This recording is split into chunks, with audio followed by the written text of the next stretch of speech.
고난은 괴로운 것입니다. 그래서 고난을 좋아할 사람은 하나도 없습니다. 고난은 크게 세 가지로 나눌 수가 있는데 그 첫째가 물질로 인한 고난입니다. 너무 가난하다든지 또 먹을 게 없다고 한다든지 참 괴로운 것이죠. 아마 여러분 중에 이 물질로 인한 고난을 당하시는 분들 많이 있을 거예요. 저 같은 경우에는 그저 가난한 정도가 아니고 먹을 게 없는 정도가 아니고 하나님의 특별한 섭리로 가면 갈수록 빚이 많아졌어요.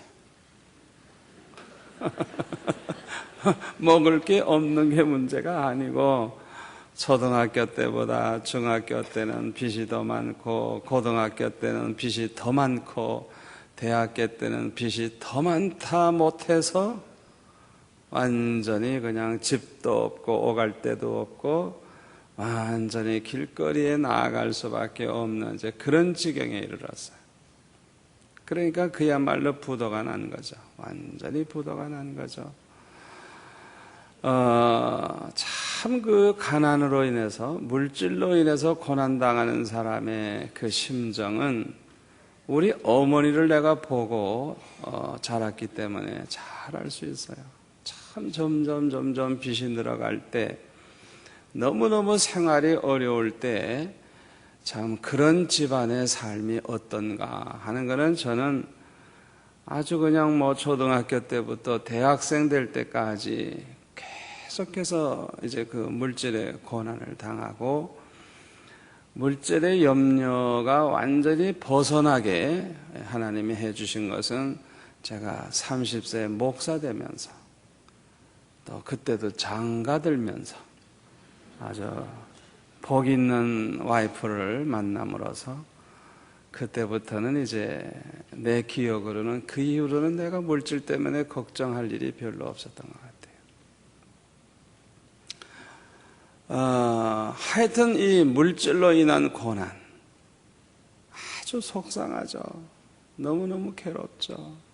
너무너무 가난하다가 보니까 참 어떻게 보면 사람 대접도 못 받는 것 같고 참 너무너무 어렵죠.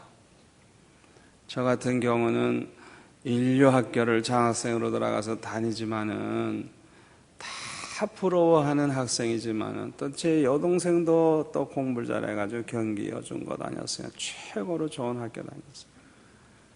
그래서 우리 남매가 학교 딱 갈 때 보면 동네 사람들이 와 하고 그랬어요. 우리를 보면 얼마나 부러워하고 좋아요.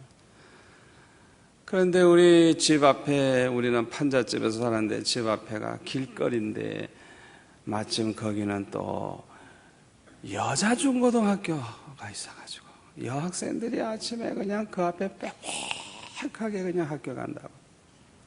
그때 판잣집에서 나오는 심정을 여러분들이 압니까? 경험해 본 사람은 해보지 않은 사람은 아무도 모를 거예요. 아무도 모를 거예요. 그냥 다 부러워하는 학생이지만은 너무 가난하니까 어린 나이에 내가 어떻게 해결할 길이 없어요. 내가 어떻게 해결해요?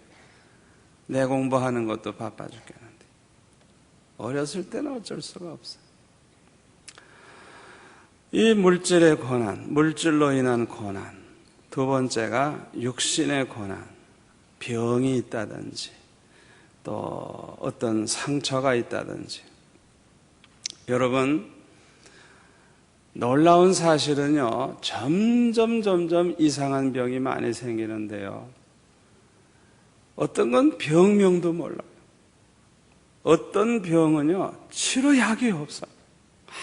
아무도 그 병에 대한 연구를 하지 않아요. 왜? 적은 수의 사람이 그 병에 걸려 있으니까. 치료받을 길이 있나요? 약이 있나요? 그냥 고통에 울고 죽어가는데 길이 없어요. 얼마나 많은 사람들이 병으로 고통당하는지 몰라요. 어떤 사람은 태어나면서부터 병이 있어. 아예 태어나면서부터. 아마 태중에 있을 때 좀 어려움이 있었는지 모르지만 너무너무 불쌍한 거예요. 여러 사람들이, 많은 사람들이 병으로 육신의 고난을 당하고 있어요. 이 두 가지보다 더 우리에게 큰 고난이 되는 거, 가장 괴로운 게 뭐냐? 사람으로부터 오는 고난입니다. 사람이 주는 고난입니다. 예를 든다고 하면 우리 한국 사람들이 일본 사람들에게 36년 동안 식민지가 돼가지고 고통당할 때 얼마나 많은 고통을 당했는지 몰라. 일본에서 사는 교포들, 그 일본에 지진이 일어나가지고 그냥 많이 죽었을 때 엉뚱하게 그냥 한국 사람들이 잘못한 것처럼 뒤집어 씌워가지고 그냥 닥치는 대로 죽였어요. 닥치는 대로. 얼마나 일본 사람들로부터 고통을 당했는지. 그러니까 연세 많은 분들 중에서는 아주 일본 하면 그냥 이를 가는 사람이 있어요. 왜? 너무너무 큰 고통을 당했기 때문에. 저와 여러분은 어렸을 때 혹은 그 이후에 태어났으니까 직접적인 상관이 없으니까 별로 느끼지 못하지만 연세 많은 분들은 이를 갈 수밖에 없어요. 이를 갈아요. 북한 동포들, 김일성이 김정일 때문에 지금도 수십만 명이 수용소에 갇혀 있어요. 꼬리 없는 동물인가, 꼬리 없는 우리 인간이 얼마나 북한에서 고통당하고 있는지 탈북자가 쓴 책 있죠? 꼬리 없는 동물인가 뭔가. 그 책을 읽어보면은, 이야, 말도 못해요. 말도 못해요. 얼마나 고통을 주는지. 참 그들을 생각하면 우리가 하루도 기도 안 하고는 지낼 수가 없어요. 소련 사람들이 스탈린 때문에 얼마나 고통을 당하는지 몰라요. 유태인 600만이 히틀러 때문에 가스실에 들어가서 죽고 얼마나 고통을 당하는지 몰라요. 인간이 타락을 하면 가장 악독한 사탄이 됩니다. 여러분 산속에서 길을 가다가 깜깜한데 시커먼 게 하나 나타나서 제일 무서운 게 뭘까요? 사람이요, 사람. 짐승이 아니에요. 악한 인간을 만나면요, 그거처럼 처참해지는 게 없어요. 그러니까 인간이 악해지고 인간이 타락해지면 인간처럼 인간을 괴롭히는 그런 존재가 없는 거예요. 아마 여러분 중에도 어떤 인간 때문에 고통을 많이 당한 사람이 있을 거예요. 어떤 분은 고약한 남편 때문에 결혼한 그날부터 지금까지 정말 죽지 못해 사는 사람이 있을 거예요. 너무너무 괴로워서 그냥 죽이고 싶을 때도 있을 거예요. 적극적인 성질이 있는 사람은 그냥 죽이고 싶고 소극적인 사람은 자살하고 싶고 둘 중에 하나. 둘 중에 하나예요. 죽이든지 자살하든지. 얼마나 괴롭길래 그렇겠어요. 너무너무 괴로우니까. 인간들 때문에 당하는 고통이 얼마나 큰지 몰라요. 그런데 성경은 이 고난의 원인을 세 가지로 말씀하고 있습니다. 첫째는 애매한 고난이 있다. 그래서요, 베드로전서 2장 19절에 보니까 애매히 고난을 받아도 하나님을 생각함으로 슬픔을 참으면 일은 아름다우나. 여기 애매한 고난이라고 하는 말은 어떻게 보면 아주 억울한 고난입니다. 억울해요. 내가 잘못한 것도 없어요. 그런데 악한 인간을 만나가지고 그냥 고생하는 거예요. 참 억울해요. 애매해요. 요셉이 보디발의 아내 때문에 억울하게 누명을 쓰고 감옥에 가서 고생하듯이 말이죠. 악한 인간들 때문에 다니엘이 사자굴에 들어가야 되는 그런 이제 죽음을 맞이해야 되는 그런 고난. 그러니까 주변에 세상 말로 재수 없게 못된 인간 만나가지고 말이죠. 그냥 당하는 거예요. 그냥 당하는 거예요. 그냥 당하는 거예요. 이유가 없어요. 내가 잘못한 거 없어요. 그냥 그런 못된 인간을 만난 것 자체가 그냥 불행이죠. 그런 인간을 안 만나야 되는데. 또 남의 실수로 인해서 당하게 되는 고난이 있죠. 나는 운전을 잘했어요. 그런데 상대편에서 술 먹은 운전수가 그냥 운전을 잘못해서 나한테 들이받아버렸네. 그래가지고 그냥 막 몸이 다치고 그냥 차는 깨지고 그래서 불구자가 되기도 하고 참 억울합니다. 나는 실수 안 했는데 그냥 와서 받은 거예요. 그걸 어떻게 하겠어요? 또 옆집에서 불이 나가지고 삽시간에 그냥 불이 자는 동안에 붙어가지고 집 없어지고 막 화상을 입고 또 가족 중에 죽는 사람도 생기고. 아니 이거 어떻게 해요? 이거 난 잘못한 거 하나도 없어요. 불난 것도 아니에요. 옆집에서 불이 났어요. 옆집. 아주 애매한 고난이에요. 너무너무 억울하죠. 억울하죠. 그뿐만 아니라 지난번 태풍처럼 태풍이 몰려와가지고 그냥 집이 휩쓸려 가고 재산이 없어지고 사람이 죽기도 하고 농사 지은 거 다 없어지고 기가 찬 거예요. 기가 찬 거예요. 정부에서 보조해봤자 몇 푼이나 해줘요. 그걸로 됩니까? 안 되지. 얼마나 억울해요. 애매하죠. 또 홍수가 나가지고 그냥 논밭이 쓸려가고 농사 지은 거 다 없어지고 해서 빚을 지게 되고 가난하게 되고 또 전쟁이 일어나가지고 집이 불타고 부상당하고 죽기도 하고 어디에 보상받을 길이 없어요. 그냥 전쟁이 일어나서 이렇게 된 거예요. 그러니까 이 세상 사는 동안에 보면은 애매한 고난이 너무 많아요. 참 억울해요. 어떻게 보면. 두 번째 고난의 원인을 성경에 보니까 죄값으로 오는 고난이 있다 그랬어요. 죄값으로 말미암아 오는 고난 중에 가장 큰 고난은 지옥의 고통을 당하는 고난입니다. 지옥의 고통. 영원히 풀려나지 않는 소망이 없는 영원히 계속되는 고난이 지옥의 고난이에요. 여러분 중에는 이 지옥의 고난을 당하는 사람 하나도 없기를 바랍니다. 이 세상에서는 어떤 고난을 당한다 하더라도 지옥의 고난만은 당하지 않아야 돼요. 이 지옥의 고통은 영원히 계속되기 때문에 소망이 없어요. 절망적이에요. 그냥 형량할 수 없는 고통 속에서 울부짖으며 이를 갈며 아무리 후회해도 안 되고 아무리 땅을 쳐도 안 되고 아무리 악을 써도 안 되고. 상상해 보세요.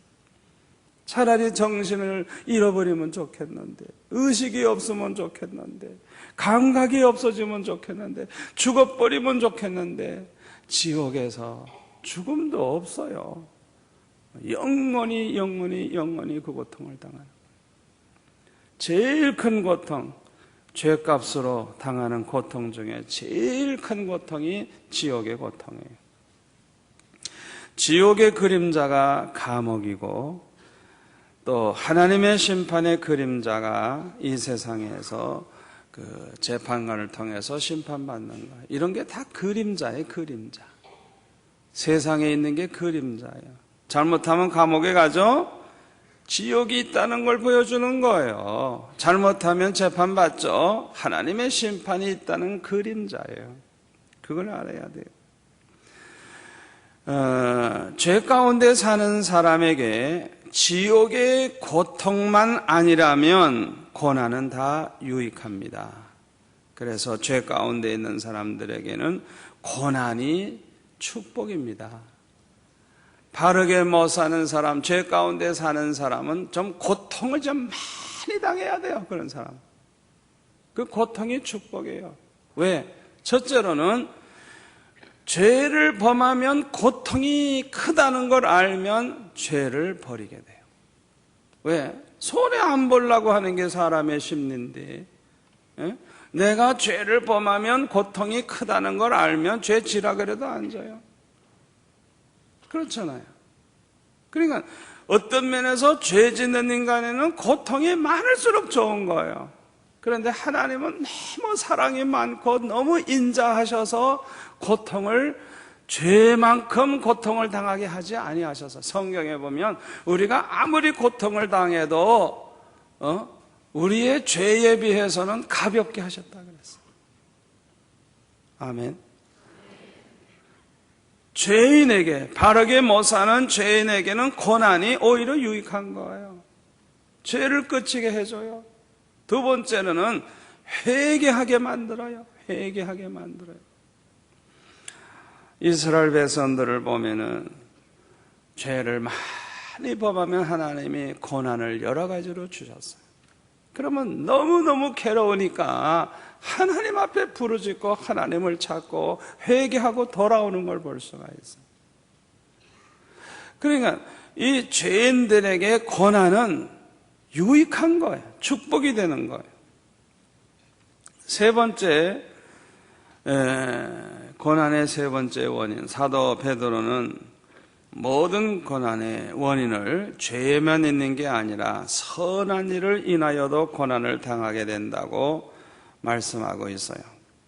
베드로전서 3장 17절에도 보면 선을 행함으로 고난받는 것이 하나님의 뜻일진데 악을 행함으로 고난받는 것보다 나으니라 그랬어요. 우리가 이 세상에서 죄를 범하고 악을 행할 때만 고난이 오는 게 아니라 선을 행할 때도 고난이 온다는 거예요. 선을 행함으로 받게 되는 고난의 대표적인 것은 첫째로 예수 믿기 때문에 받게 되는 고난입니다. 예수 믿게 되니까 가정에서 핍박이 오죠. 그냥 어떤 사람은 그냥 아버지가 두들겨 패죠. 제가 어렸을 때 보니까 고등학교 여학생인데 얼굴이 예쁘게 생긴 그런 고등학교 여학생인데 예수 믿는다고 그 집에서 얼마나 핍박을 하는지 어느 날 예배당까지 찾아왔어요. 교회 나간 딸을 붙잡아 가려고. 그러니까 그냥 예배당에서 딸은 도망가고 아버지는 잡으러 가고 그냥 난리가 났어요. 참 그렇게 핍박을 받으면서도 끝까지 신앙생활을 하고 집에서 그냥 나가라고 그래서 내쫓으니까 여전도사님이 자기 방에 같이 있게 하여서 이제 해결될 때까지 도와주고 그렇게 핍박을 받았어. 어떤 사람은 그냥 교회 간다 그래가지고 얼마나 아버지하고 형님하고 그냥 합세해가지고 때리는지. 그래가지고 아마 여러분 중에도 그렇게 예수 믿기 때문에 고난당한 사람 많이 있을 거예요. 학교에 가서 예수 믿기 때문에 어려움 당하는 경우도 있고, 직장에서 예수 믿기 때문에 어려움 당하는 경우도 있고, 이슬람 국가와 같은 데서는 예수 믿으면 집에서 추방시키거나 죽입니다. 그냥 죽여. 지난 금요일 날 여러분들 은혜 많이 받으셨죠? 우리 주기철 목사님 신사참배 안 하려고 감옥에 들어가서 그렇게 고문을 당하다가 순교하셨죠. 사드락과 메삭과 아벳느고는 풀무불에 들어갈지라도 절대로 우상 앞에 절하지 않겠다. 그 아주 죽을 각오한 것이죠. 이렇게 하나님을 믿기 때문에 신앙을 지키려고 하다가 보니까 고난을 당하는 거예요. 오늘날 북한과 같은 공산국가에서는 예수 믿기 때문에 다 죽죠. 죽거나 이제 감옥에 가거나 이제 수용소에 들어가게 되죠. 선을 행함으로 받게 되는 고난의 대표적인 것 또 하나는 주님과 복음을 위해서 삶으로 받게 되는 고난입니다. 대표적인 사람이 사도 바울이죠. 사도 바울이 주님과 복음을 위해서 살지 않고 자기만 그저 예수 믿고 구원받으면 된다, 그렇게 했더라면 그렇게 고생 안 했을 거예요.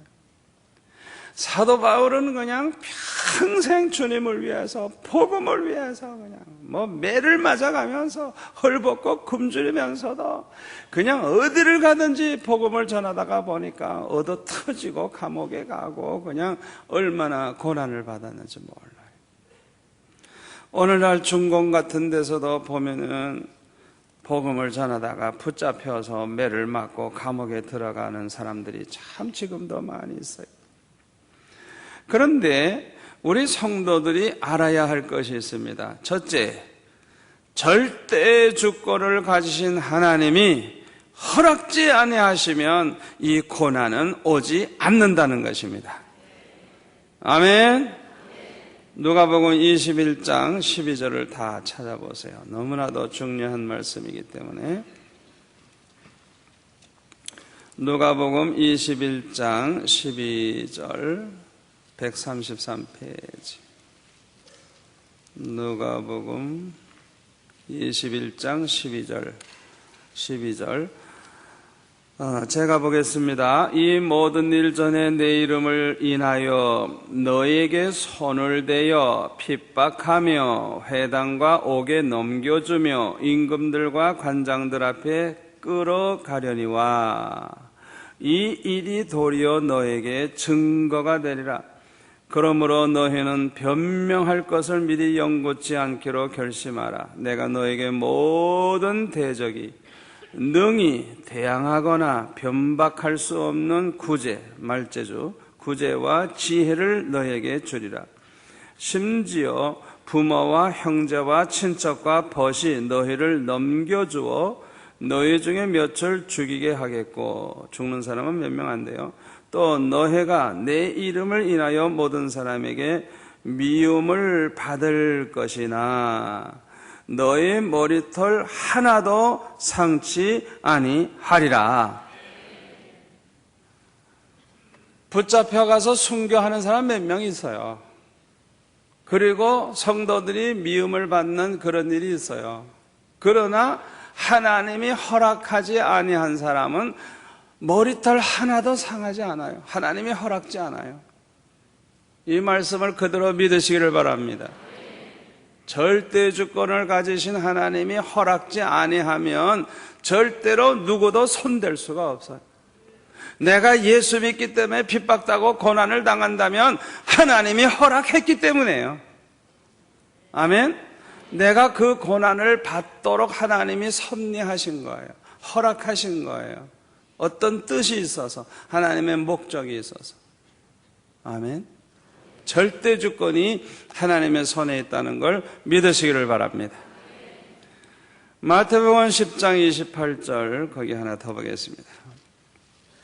마태복음 10장 28절 몸은 죽여도 영혼은 능히 죽이지 못하는 자들을 두려워하지 말고 오직 몸과 영혼을 능히 지옥에 멸하시는 자를 두려워하라. 참새 2마리가 한 아사리온에 팔리는 것이 아니냐. 그러나 너의 아버지께서 허락지 아니하시면 그 하나라도 땅에 떨어지지 아니하리라. 너희에게는 머리털까지 다 세신바 되었나니 두려워하지 말라. 너희는 많은 참새보다 귀하니라. 아멘. 공중에 나는 참새 한 마리도 하나님이 허락하지 아니하면 절대 떨어지지 않는데요. 참새보다도 귀한 하나님의 자녀들 누가 함부로 손대게 하시겠어요? 아멘. 그러니까 특별히 하나님이 그 사람을 순교자로 만들기 위해서 하나님이 섭리하시거나 하나님이 특별히 어떤 목적을 가지고 크게 들어쓰고 크게 하나님이 영광 받으시기 위하여 고난을 허락하시는 경우가 있지만 하나님이 일반적으로는 허락하지 않는다는 거예요. 머리털 하나도 상케 하지 않는다는 거예요. 믿으시기를 바랍니다. 그러니까 앞으로 예수 믿기 때문에 내가 어떤 고난을 당한다고 할지라도 하나님이 허락지 아니하면 손댈 자가 없다는 확신을 가지시기 바랍니다. 고난이 온다고 하면 하나님이 허락하신 거예요. 하나님이 영광을 받으시기 위해서, 하나님이 어떤 뜻이 있어서. 제가 이제 설교를 쭉 하면 이제 그 이유를 알게 됩니다만은, 하나님의 뜻과 섭리가 있어서 우리에게 고난 받게 허락을 하실 때만 고난이 오는 거예요. 허락하지 않으면 절대 그 고난이 안 오는 거예요. 우연한 일로 보지 마세요. 여러분들 중에 예수 믿기 때문에 고난당하시는 분, 남편으로부터 고난당하시는 분들, 또 부모로부터 고난당하시는 분들, 그거를 하나님이 왜 허락하셨는지 오늘 설교 들으면 다 해결이 돼요. 다 해결돼요. 고민이 다 없어질 거예요. 아멘. 우리 예수 믿는 사람이 알아야 할 것이 뭐냐? 첫째는 절대 주권을 가지신 하나님이 허락하지 아니하면 이 고난은 오지 않는다는 것. 두 번째로 알아야 할 것은 로마서 8장 28절입니다. 하나님을 사랑하는 자 곧 그 뜻대로 부르심을 입은 자들에게는 모든 것이 합력하여 선을 이루게 된다는 사실을 믿으시기를 바랍니다. 하나님을 사랑하는 자, 믿음의 사람들을 가리키죠. 하나님의 뜻대로 부르심을 입은 저와 여러분들, 어떤 고난이라도 그것이 고난으로 끝나거나 손해가 되는 게 아니라 합력해서 선을 이룬다고 하는 여기에 대한 믿음을 가지시기 바랍니다. 확신을 가지시기 바랍니다. 그래서 시편 119편 67절에 보면 고난당하기 전에는 내가 그릇 행하였더니 이제는 주의 말씀을 지키나이다. 71절에 보면 고난당한 것이 내게 유익이라. 아멘. 자, 그러면 하나님께서 우리 성도들에게 고난을 허락하실 때 허락하시는 이유가 뭐냐? 아주 이유가 많이 있겠지만 중요한 이유 두 가지가 있습니다. 첫째로 우리의 믿음을 위해서 고난을 허락하십니다. 왜 하나님께서 우리의 믿음을 위해서 고난을 허락하시느냐? 믿음이 가장 중요하기 때문에 그래요. 믿음이 없이는 하나님을 기쁘시게 할 수가 없어요. 하나님은 저와 여러분을 볼 때 이 외모를 보지 않아요. 외모를 보지 않아요. 우리 중심을 보세요. 중심. 우리가 어떤 믿음을 가지고 있느냐, 우리의 그 중심의 그 믿음을 보세요. 믿음. 아멘. 우리가 하나님을 어떤 하나님으로 알고 있고, 하나님을 우리가 얼마나 신뢰하고 있고, 하나님을 우리가 얼마나 사랑하고 있는지, 그 믿음. 아멘. 우리가 하나님을 어떤 하나님으로 알고 어떤 하나님으로 우리가 인정하고 있는지, 그 하나님을 우리가 얼마나 신뢰하고 있는지, 그 하나님을 또 얼마나 사랑하고 있는지, 그 믿음, 그걸 보세요. 그렇기 때문에 하나님이 사랑하는 자에게 고난을 허락하실 때는 첫째 목적이 뭐냐? 우리의 믿음을, 없는 사람은 믿음을 가지게 하고, 믿음이 있지만 적은 사람에는 믿음이 커지도록, 믿음이 자라나도록, 믿음이 온전해지도록, 믿음을 위해서 고난을 허락하신다는 걸 기억하시기를 바랍니다. 그러므로 우리 예수 믿는 사람들에게 오는 모든 고난은 한마디로 말해서 믿음의 시련입니다. 믿음을 깨우치고 믿음을 자라게 하고 믿음이 온전해지게 하고 믿음이 강해지도록 만들기 위한 믿음의 시련이에요. 믿음의 시련. 아멘. 정금과 같은 믿음 만들기 위해서, 그냥 깨끗한 정금을 얻기 위해서 용광로 속에 또 집어넣고 또 집어넣고 또 걸러가지고 나중에는 아주 100% 정금을 구하듯이 첫째 목적이 그거예요. 믿는 자에게 하나님이 고난을 허락하시는 목적이 거기 있어요. 정금과 같은 믿음, 100% 온전한 믿음, 하나님이 정말 기뻐하시는 믿음, 그런 믿음의 사람을 만들기 위해서 고난을 허락하시기 때문에 우리에게 오는 모든 고난은 믿음의 시련이에요. 믿음의 시련. 믿음을 위해서 허락하시는 시련이에요. 그래서 야고보서 1장 2절부터 보면은 이렇게 말씀을 하고 있죠. 370페이지 야고보서 1장 2절에 보면 내 형제들아 너희가 여러 가지 시험을 만나거든 온전히 기쁘게 여기라. 이는 너의 믿음의 시련이. 우리에게 오는 모든 시험거리 괴로운 것들은 다 믿음의 시련이에요. 믿음의 시련. 너의 믿음의 시련이 인내를 만들어내는 줄 너희가 알미라. 인내를 온전히 이루라. 이는 너희로 온전하고 구비하여 조금 더 부족함이 없게 하려 함이라. 아멘. 또 베드로전서 1장 6절, 거기 몇 페이지 남기세요. 베드로전서 1장 6절 7절에 보면 그러므로 너희가 이제 여러 가지 시험을 인하여 잠깐 근심하게 되지 아니할 수 없었으나 오히려 크게 기뻐하도다. 이유가 뭐냐? 너의 믿음의 시련이 불로 연단하여도 없어질 금보다 더 귀하여 예수 그리스도에 나타나실 때 칭찬과 영광과 존귀를 얻게 하려 함이라. 우리가 그냥 여러 가지 시험을 당하고 어려움을 당하고 고통을 당하니까 인간인지라 근심하지 아니할 수가 없었어요. 그런데 조금 지나고 보니까 오히려 더 크게 기뻐할 수가 있었어요. 왜?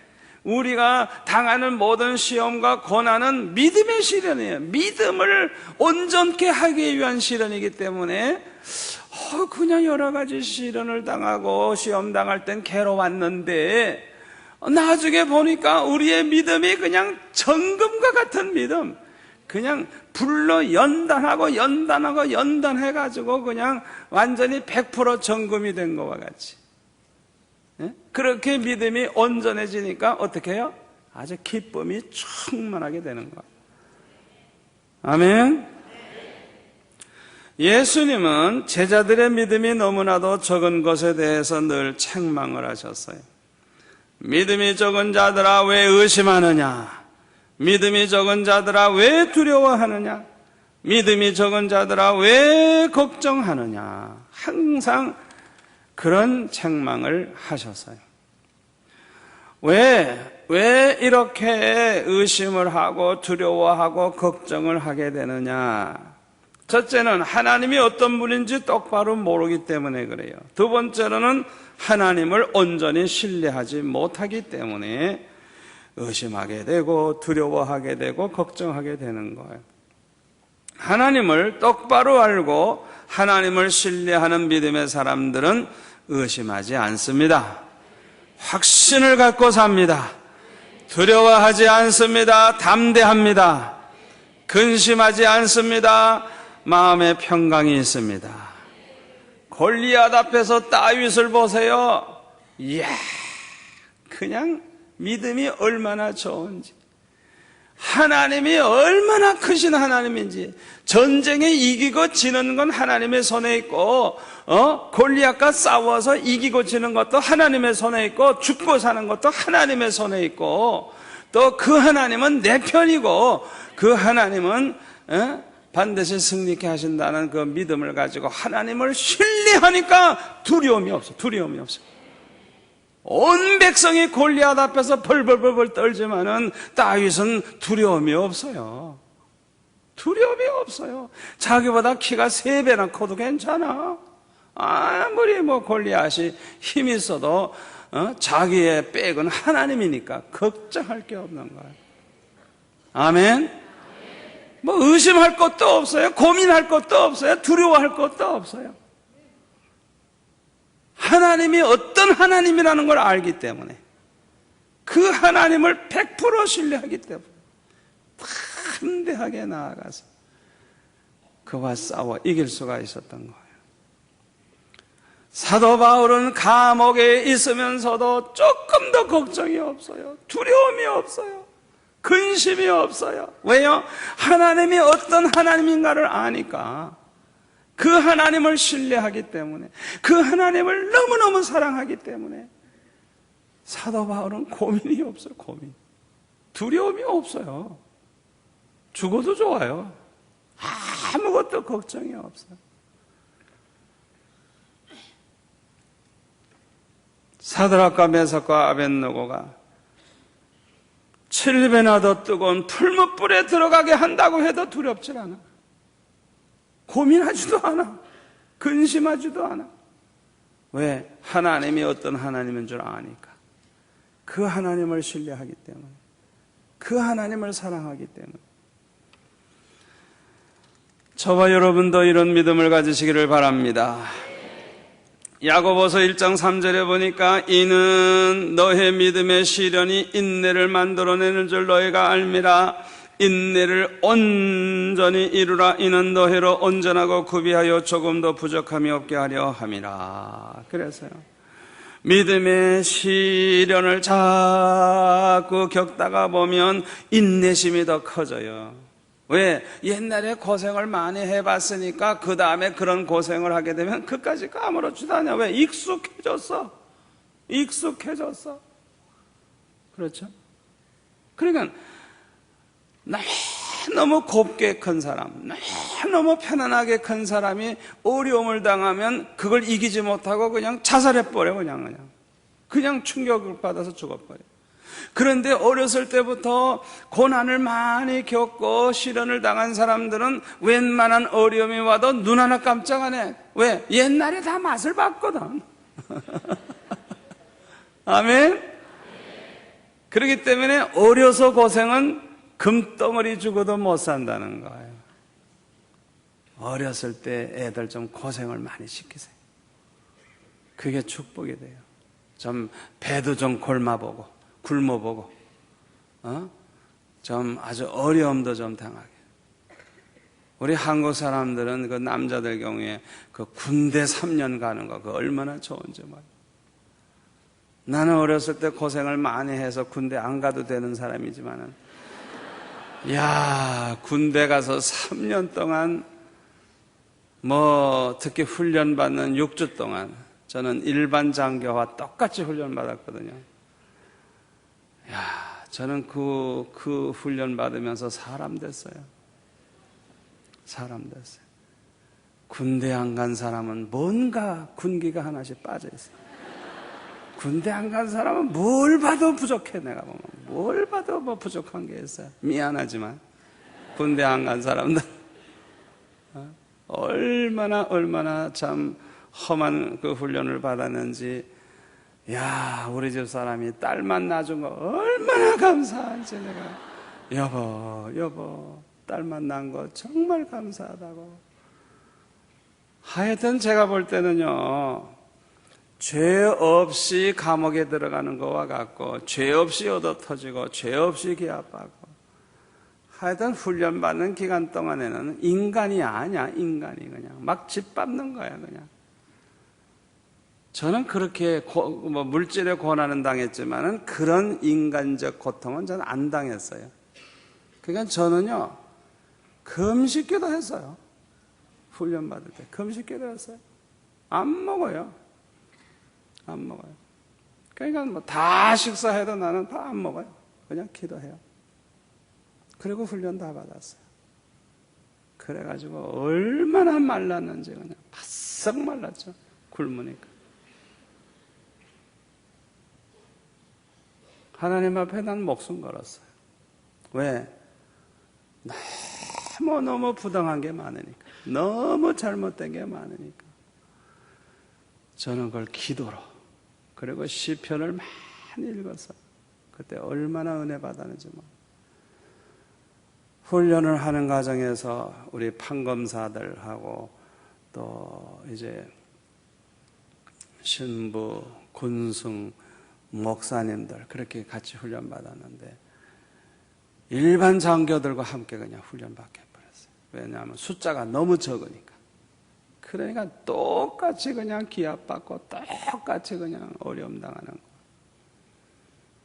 그런데 제가 그냥 금식하며 기도하면서 끝까지 그렇게 밀고 나가니까 어떤 그 황인행 판사라고, 아마 그분이 지금도 판사인지 변호사인지 모르지만 어느 날 그럽디다. 이 가운데는 성직자가 한 명밖에 없다. 그러면서 욕을 해야 되는데, 뭐 병신 새끼들이니 뭐니, 그런 인간들이 왜 목사가 됐냐, 중이 됐냐, 왜 신부가 됐냐, 그래서 욕을 해야 되는데 그냥 앞에 보고 욕을 해요. 그냥 다 옆에 쭉 있으니까, 내무반에서 앞에 보고 욕해도 다 들으니까 누굴 지적해서 욕을 하지 않고 그냥 너무 실망을 했단 말이에요. 얼마나 욕을 해야 되는지. 그런데 다행히 한 명 외에는 그러더라고요. 참으로 고난이라고 하는 것이 얼마나 우리를 강하게 만들어주고 아주 인내심, 웬만한 고난은 능히 견딜 수 있는 그런 힘을 길러줘요. 그러다가 보면 어떻게 되느냐? 온전하고 구비하여 조금도 부족함이 없는 믿음의 사람이 만들어지는 것입니다. 야곱을 보세요. 야곱이 점점 성자가 돼가고 선지자가 돼가고, 그래서 그 야곱이 애굽으로 내려갈 때는 그야말로 선지자입니다. 선지자. 선지자예요. 그 12 아들들을 위해서 예언하는 거 보세요. 축복기도 하는 거 보세요. 그건 선지자예요. 보통 사람 아니에요. 그러니까 야곱이 우리들을 많이 닮았어요. 우리가 야곱을 닮았는지 야곱이 우리를 닮았는지 둘째를 닮았어요. 아주 비슷해요. 그러니까 많은 연단을 통해서 점점 아주 온전한 믿음의 사람으로 변하는 거예요. 다윗도 보세요. 그 다윗이 그냥 40세 왕 될 때까지 그냥 얼마나 고생합니까? 그냥 사울 왕 때문에 아주 달달 볶죠. 언제 죽을지 모르는 거예요. 그렇게 그냥 완전히 깔아뭉개는, 그냥 완전히 그냥 뭐 언제 죽을지 모르는 그런 고난 속에서 이 다윗이 그냥 용광로 속에 그냥 들어갔다 나왔다 이렇게 하면서 정금과 같은 믿음의 사람이 된 거예요. 아멘. 요셉도 13년 동안 17세의 노예가 돼가지고 30세의 총리가 될 때까지 13년 동안 많은 고난을 당했는데, 성경에 자세한 기록은 없지만은 분명히 그건 믿음의 시련이에요. 요셉에게 부족한 점이 있는 걸 온전한 믿음의 사람으로 만들기 위해서 하나님이 허락하신 거예요. 모세는 80세가 될 때까지 자기는 40세에 쓰임받을 줄 알았는데 하나님께서는 80세 될 때까지 그냥 믿음의 시련을 당하게 하신 거예요. 이들이 당한 고난은 우연이 아닙니다. 하나님의 뜻과 섭리 가운데 이루어진 것입니다. 이들의 믿음을 온전케 하기 위해서 하나님이 허락하신 믿음의 시련인 것입니다. 이 세상에 믿음의 시련이 필요 없는 사람은 하나도 없어요.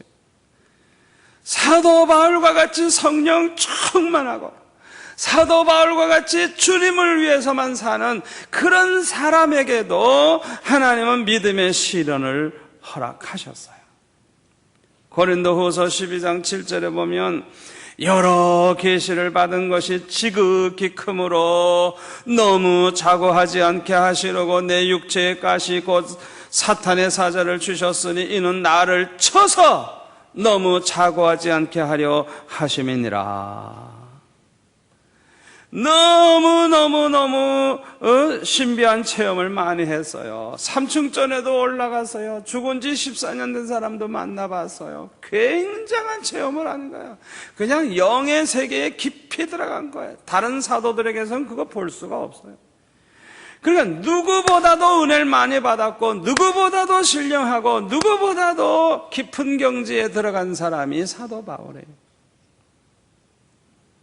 그런데 자고할까봐, 교만해질까봐, 그 부분이 믿음의 부족한 부분이에요. 그 부분이. 그게 사도 바울의 그 약한 부분이에요. 부족한 부분. 그걸 온전케 하려고, 그걸 위해서 사탄의 사자, 육체의 가시를 주셨는데, 그 내용이 10절에 나와요. 10절. 그 다음에 보면은, 약한 것들과 능력과 궁핍과 핍박과 곤란을 기뻐하노니. 그러니까 사도 바울의 몸도 약하고 너무너무 연약했던 것 같아요. 또 능력을 받아요. 너무너무 어려움, 고통을 많이 당했어요. 또 너무너무 가난해요. 아무도 사도 바울에게 월급 주는 사람이 없어요. 아무도 그의 생활비를 책임지겠다는 사람이 없어요. 그저 빌립보 교회 성도들이, 그 여자들이 좀 세가지고, 그 교회는 그래가지고 이 여자들이 챙겨서 말이죠. 그래서 좀 보내주고 참 지금도 보면 우리 여자 성도들이 막달라 마리아 같은 일을 참 많이 해요. 지금도. 남자들은 그 이상해요. 그런 건 몰라죠. 천국에 가면 여자들이 면류관은 다 쓸 것 같아. 가만히 보니까 남자들은 개털무자만 있을 것 같아.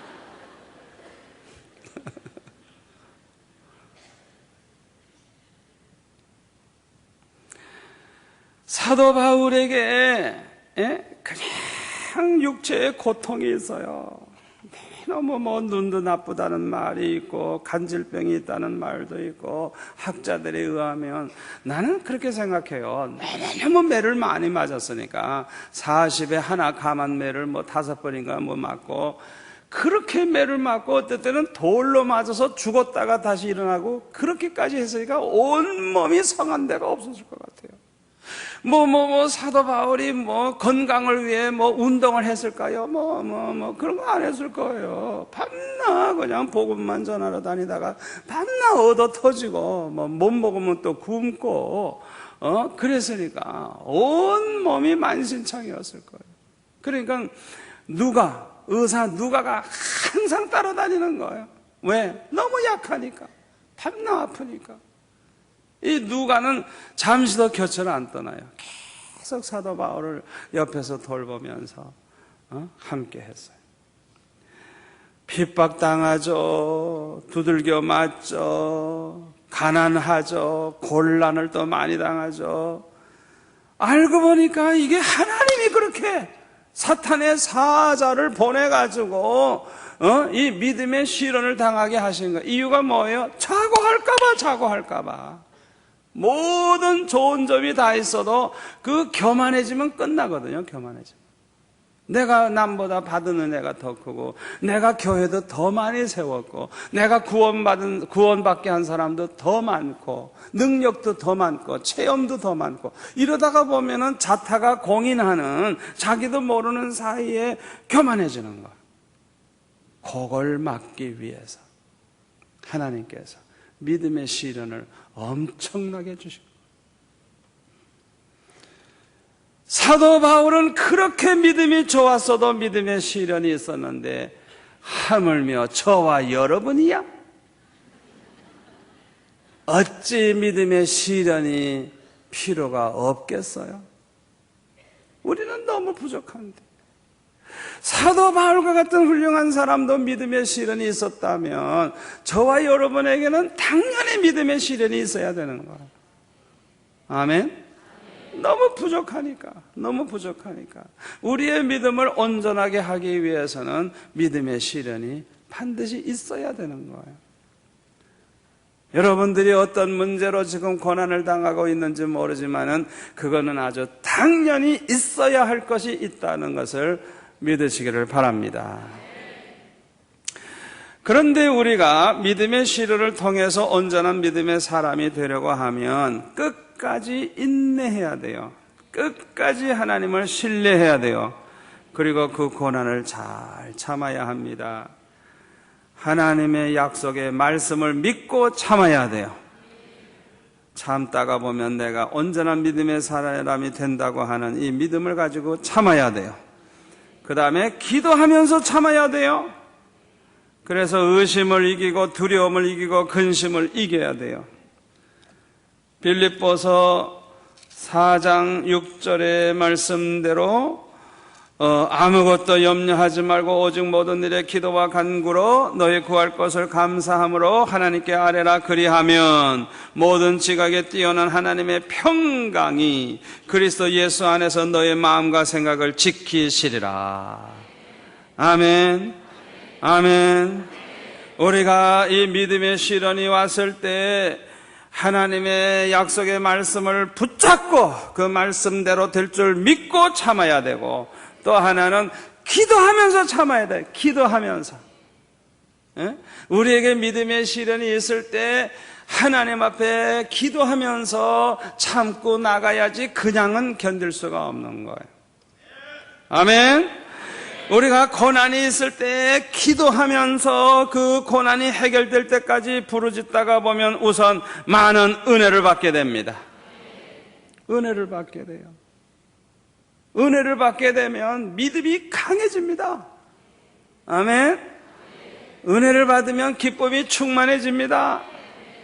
그래서 그 믿음의 시련을 아주 쉽게 이겨낼 수가 있어요. 쉽게 감당할 수가 있어요. 그뿐만 아니라 체험적인 신앙이 생겨요. 어려움 당할 때, 고난 당할 때 기도 많이 하다 보니까 은혜 받는 체험이 많아. 제가 어렸을 때 너무너무 가난하게 하시고 너무너무 힘들게 하셨기 때문에 죽고 싶어서 하나님 앞에 금식 기도하다 죽으려고 기도하다가 보니까 주님을 만나는 체험을 하고 주님의 음성을 듣고, 너는 죽었느니라. 나를 위해서 살아줄 수 없겠니? 나를 위해서 살아줄 수 없겠니? 나를 위해서 살아줄 수 없겠니? 3번이나 아주 똑똑하게 분명하게 주님이 저에게 말씀을 하셨어요. 그러니까 그 믿음의 시련을 당하는 그 시간에 모든 문제를 기도로 풀려고 하는, 기도로 하는, 죽어도 기도하다가 죽으려고 하는, 꼭 그렇게 하세요. 여러분들, 죽고 싶은 분들 쥐약 먹지 마세요. 쥐약 먹거나 말이죠, 수면제 먹지 말고 나같이 금식 기도하다가 죽으려고 하세요. 아멘. 그러면 불 받아요. 그러면 주님을 만나요. 아주 쉽게 문제가 해결됩니다.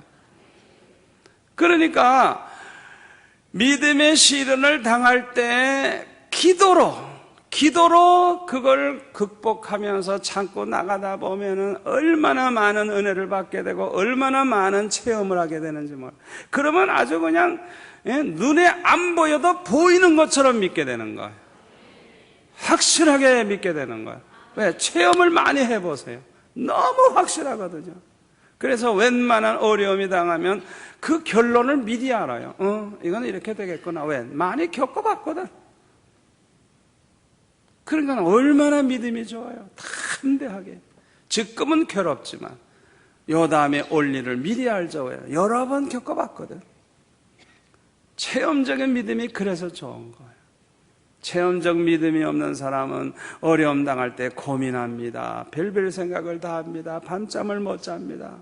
그러나 체험적 믿음이 있는 사람은 기뻐합니다. 왜? 그 다음에 올 일을 아니까. 아멘.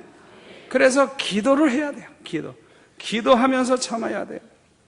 이런 사람들이 큰 일꾼이 됩니다. 자, 두 번째로 하나님께서 우리 성도들에게 고난을 허락하시는 두 번째 이유는 뭐냐?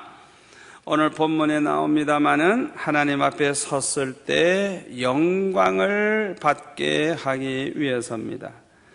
오늘 본문 로마서 8장 16절부터 읽어드리겠습니다. 성령이 친히 우리 영으로 더불어 우리가 하나님의 자녀인 것을 증거하시다니, 자녀이면 또한 후사고 하나님의 후사여 그리스도와 함께한 후사니 우리가 그와 함께 영광을 받기 위하여 고난도 함께 받아야 될 것이니라. 생각건대 현재의 고난은 장차 우리에게 나타날 영광과 좋게 비교할 수 없도다. 아멘. 여기서 말하는 고난은 첫째는 예수 믿기 때문에 받게 되는 고난이요, 둘째로는 주님과 복음을 위해서 살다가 받게 되는 고난을 말합니다. 이것이 그리스도와 함께 받아야 할 우리 성도들의 고난인 것입니다. 그리스도와 함께 이 고난을 받은 사람, 우리 주님께서는 우리를 구원하기 위하여 십자가의 고난을 받으셨어요. 우리도 많은 영혼을 구원하기 위하여 주님을 위해서, 복음을 위해서 전하고 그걸 위해서 살다가 고난을 받으면 주님이 십자가의 고난을 받는 것과 똑같은 고난을 우리가 받는 것이기 때문에 우리 주님이 받은 고난으로 인해서 받은 영광이 크듯이 우리도 주님과 복음을 위해서 고난받은 것은 영광이 얼마나 큰지 그 영광이 우리 고난과 좋게 비교할 수가 없다는 거예요. 아멘. 이 사실을 아는 사도 바울은 주님을 위해서 받는 고난을 영광으로 생각을 했어요. 사도행전 5장 40절에 보면은 사도들도 복음을 전하다가 고난을 당할 때, 매를 맞고 채찍질을 당하고 감옥에 들어가고 고생할 때 주님의 이름을 위하여 능력받는 일에 합당한 자로 여기심을 기뻐하면서 공회를 떠났다고. 그리고 저희가 날마다 성전에 있든지 집에 있든지 예수는 그리스도라 가르치기와 전도하기를 쉬지 아니했다고. 감옥에 갈 줄을 알지만은, 매 맞을 줄을 알지만은, 죽게 될 걸 알면서도 주님의 이름을 위해서 받는 고난을 아주 기뻐했다. 왜요? 내가 이 세상에서 주님을 위해서 받는 고난과 좋게 비교할 수는 엄청난 영광이 있다는 걸 알기 때문에. 아멘. 그리스도와 함께 우리가 이 세상에서 고난을 얼마를 받을지 모르지만은 그것과 비교할 수 없는 영광이 기다리고 있다는 걸 알기 때문에 사도들은 주님의 이름을 위해서 매 맞는 걸 영광으로 알고 주님의 이름을 위해서 고난받는 걸 아주 기뻐했다는 거예요. 그러니까 두렵지 않죠. 더 열심히 전도하죠. 더 열심히 말씀을 가르치죠.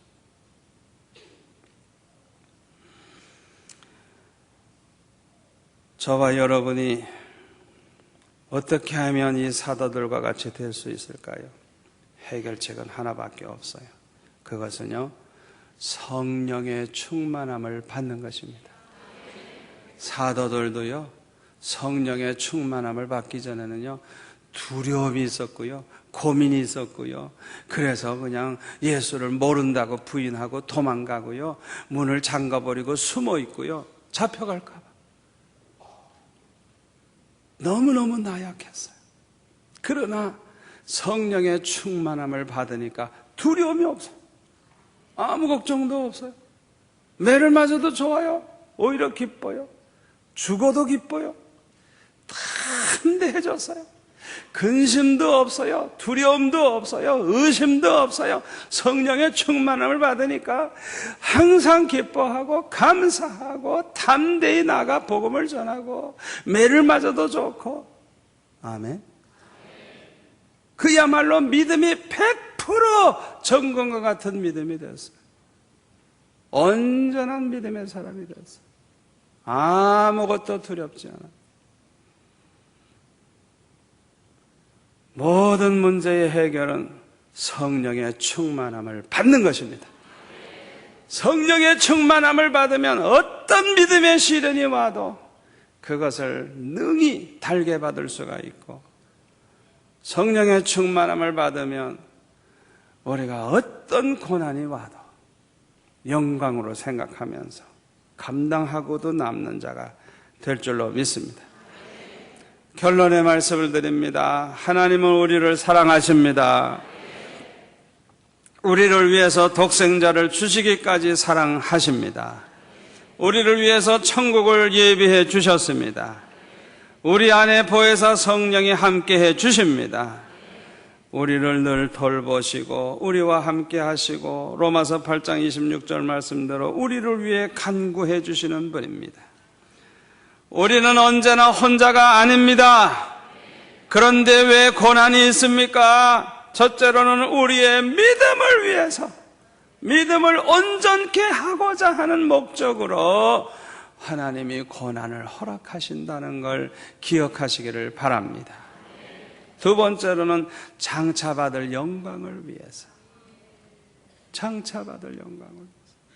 예수 믿는 사람들에게 오는 고난은 첫째는 믿음을 온전케 하기 위해서고, 두 번째로는 장차 하나님 앞에 섰을 때 영광을 얻게 하기 위해서. 아멘. 그렇다고 하면 우리는 고난을 믿음을 온전케 하는 기회로 삼고 상 받을 일을 하는 기회로 삼아야 할 줄로 믿습니다.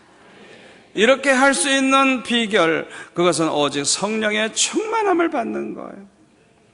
성령의 충만함을 받으면 믿음이 온전해집니다. 의심이 다 사라지고 확신 속에서 살게 됩니다. 두려움이 없어집니다. 담대해집니다. 근심이 사라집니다. 마음에는 기쁨과 평강이 넘칩니다. 죽어도 좋고 살아도 좋고 먹어도 좋고 안 먹어도 좋고 아무것도 걱정이 안 되는 거예요. 두려운 게 없어, 세상에. 얼마나 아름다워요. 성령의 충만함을 받으면 믿음이 온전해져요. 그래서 어떤 환난과 시험이 와도 기뻐하며 감사하며 승리할 수가 있습니다. 주님을 위해 받는 고난을 영광으로 생각하면서 살아도 주를 위해 살고 죽어도 주를 위해 죽는 자가 됩니다. 성령의 충만함을 받으면 변하여 새 사람 될 뿐만 아니라 능력의 사람이 됩니다. 항상 기쁘고 즐겁고 마음에 천국을 이루면서 살게 됩니다. 오늘 밤의 결론은 성령의 충만함을 받는 거예요. 여러분들이 어떤 문제를 가지고 나왔든지, 여러분들이 어떤 고난이 있든지, 오늘 주신 말씀은 이미 해결의 열쇠를, 마스터키를 여러분에게 주는 말씀이에요. 다 풀립니다. 의심이 풀립니다. 고민이 풀립니다. 다 풀려요. 두려움이 사라집니다. 오늘 이 말씀을 여러분들이 딱 가지고 살면요, 어떤 고민이 있어도 고민하지 않고, 어떤 괴로움이 있어도 괴로워하지 않고, 마음의 평강과 기쁨과 자유함을 누리게 될 줄로 믿습니다. 죽어도 좋고 살아도 좋고, 우리는 오직 주님의 영광을 위해서, 주님의 영광을 위해서. 여러분들이 병 고침을 받기를 원해서 기도한다고 하면 목적을 꼭 하나를 가지세요. 아버지, 나는 주를 위해 살고 싶습니다. 주님과 복음을 위해서 살고 싶습니다. 그러니까 건강 주세요. 물질에 대한, 여러분의 사업에 대한 기도를 하셔도 마찬가지예요. 아버지, 나는 주님을 위해서 살고 싶습니다. 내 이 기업을 주님이 맡아주십시오. 빚을 해결해 주시옵소서. 하나님께서 축복해 주시옵소서. 그러면 내가 주님을 위해서 이 기업을 드리겠습니다. 주님을 위해서 내가 살겠습니다. 우리가 문제를 해결하는 방법, 욕심의 눈이 가리워져서 기도하지 마시고, 우리 믿는 사람에게 오는 모든 시련은 믿음을 온전케 하고 장차 받을 영광을 위해서 허락하시는 거니까, 우리가 그 고난을 빨리 좀 벗어나기 원한다고 하면, 문제에서 벗어나기 원한다고 하면, 우리가 죽어도 주를 위해 죽고 살아도 주를 위해 살 수 있는 그런 경지에 들어가면 문제가 되지 않을 줄 믿습니다. 고난도 문제가 되질 않을 거예요. 아멘. 오늘 주신 이 말씀이 저와 여러분에게 평생 축복이 될 줄로 믿습니다. 우리 두 손 높이 들고 기도하십시다. 우리 한 3분 동안 기도하는데, 아버지, 오늘 귀한 말씀 주신 거 감사합니다. 기도하시면서 오늘 밤 내 고민이 해결되고 문제가 해결되고 오늘 밤에 주의 음성 듣고 오늘 밤 기적을 체험하는 밤이 되게 해달라고 우리 다 같이 주여 주여 세 번 부르짖고 기도하겠습니다. 주여!